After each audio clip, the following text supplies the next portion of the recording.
lucky. Oh, there was somebody sitting in your seat before, and that was the special seat.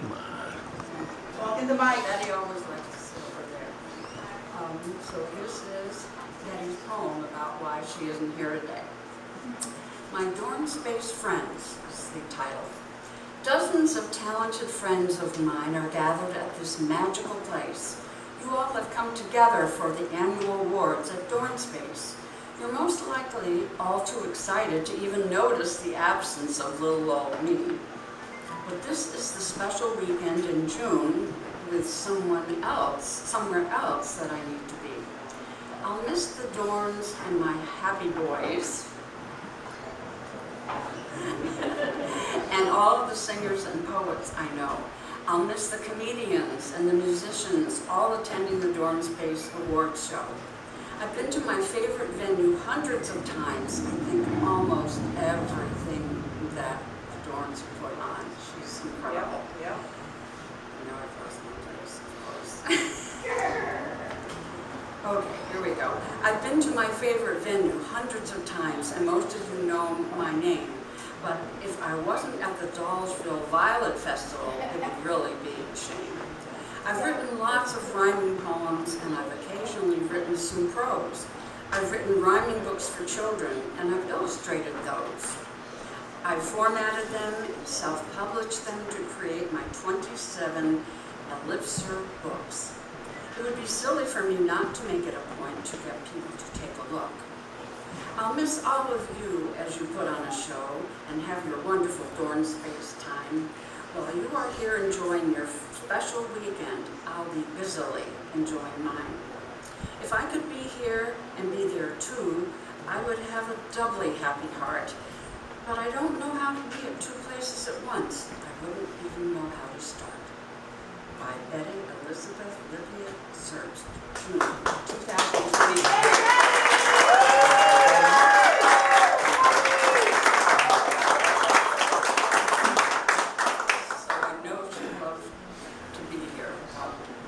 Next year. And Brian told me he specifically picked this date, and yes, I can come, she couldn't. I'm going to take up one of her, I'm allowed to do two things. I'm going to take up one of her spaces for something that happened to me that meant an awful lot, and I'd like to share it with you. It's called Perception. For a month, I'd been in a funk, not wanting to do anything, being grumpy, having no energy or interest, not wanting to go anywhere to be with anyone, letting bookwork and projects slide, and feeling the worst I have in a long time. Recently I was volunteering at Mohawk Harvest Co-op. I spotted a man wearing a Hawaii shirt and had to tell him how much I liked it. I asked him if he'd been to Hawaii, and he laughed and said, "No, nothing like that." I told him that regardless, his shirt really met all the requirements of a real Hawaiian shirt, even though he had never been there. I knew because my father-in-law had many of them, and all were sent from his son who lived in Hawaii. Well, he told me the reason he had this cool shirt was because it was comfortable, and he loved the colors. So I asked him if he were an artist. He smiled shyly, I thought, and said, "Well, I'm from Maine. My wife and I run a B&B. My wife ran a gift shop, and I made kayaks and canoes." When I asked him if he meant models or the real things, he said real ones, 12 and 16 footers. I marveled at all of this. But then he dropped the bomb. He volunteered that he and his wife were here from Maine because their daughter had been killed in the Schoharie limousine crash, and that they were here for the trial. I stood there with my mouth open, my heart pounding, and my eyes tearing up. I told him I was so sorry and asked if I could give him a hug, and I did. His wife came over to us. He introduced her, and I started crying. Unbelievably, she is the one who gave me a hug. The trial, which was supposed to last 6 weeks, lasted just 6 days.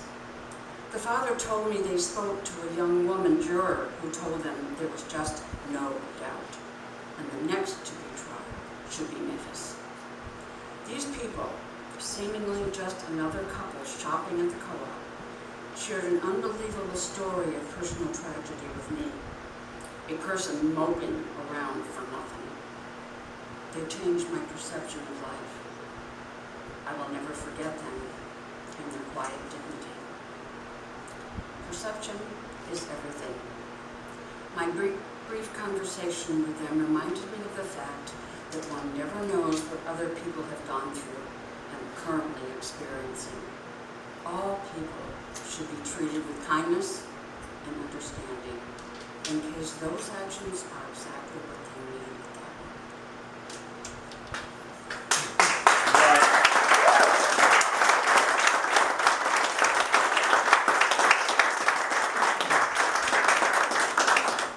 I still tear up. It's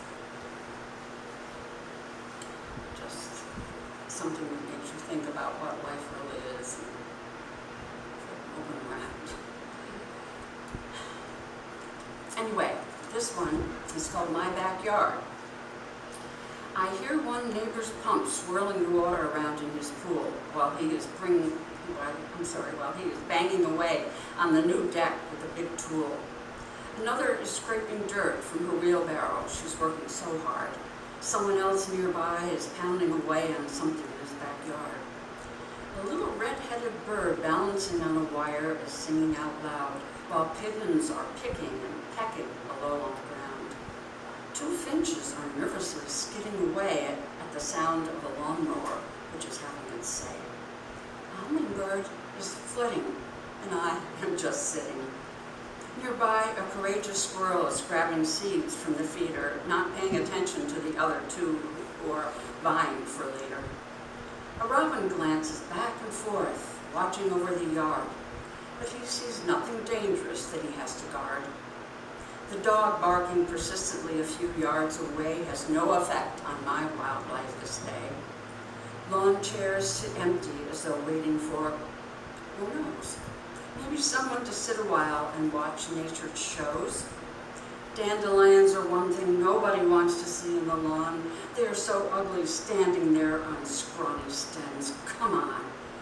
Yellow flowers might bring cheery feelings or maybe warm thoughts of the sun, but on their spindly stems that they look like they are giving the third finger to everyone. Why did God make them anyway?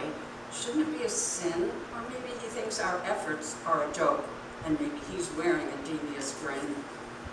And what about the tulips? Chewed off stalks are all that I see.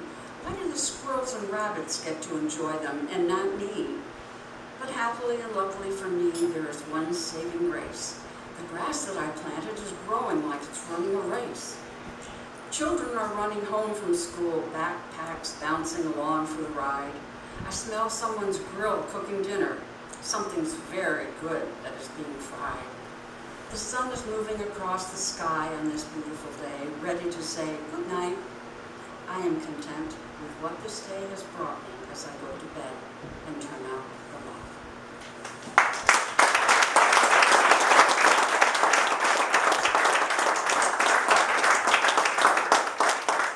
Thank you. I belong to a writers group and also come here and learn from Brian. If you're going to do poems, you really have to rhyme, otherwise really isn't a poem. And I don't claim to be a writer. I go for the socialization and listen to what they have to say. And sometimes I don't have anything to say. I feel brain drained. And that's the title of this poem. Oh, woe is me, how could this be? I cannot write a poem, you see. I thought and I thought. It was all for naught. How to write? I just forgot. I racked my brain. I walked in the rain. Could I really have a mind sprain? What could I do? I stew and I stew. Has this ever happened to you? I do not feel bright. I've tried with all my might. Sometimes things just don't turn out right. So I'll end this faux pas with an ache in my craw and a stupid rhyme that says nothing at all.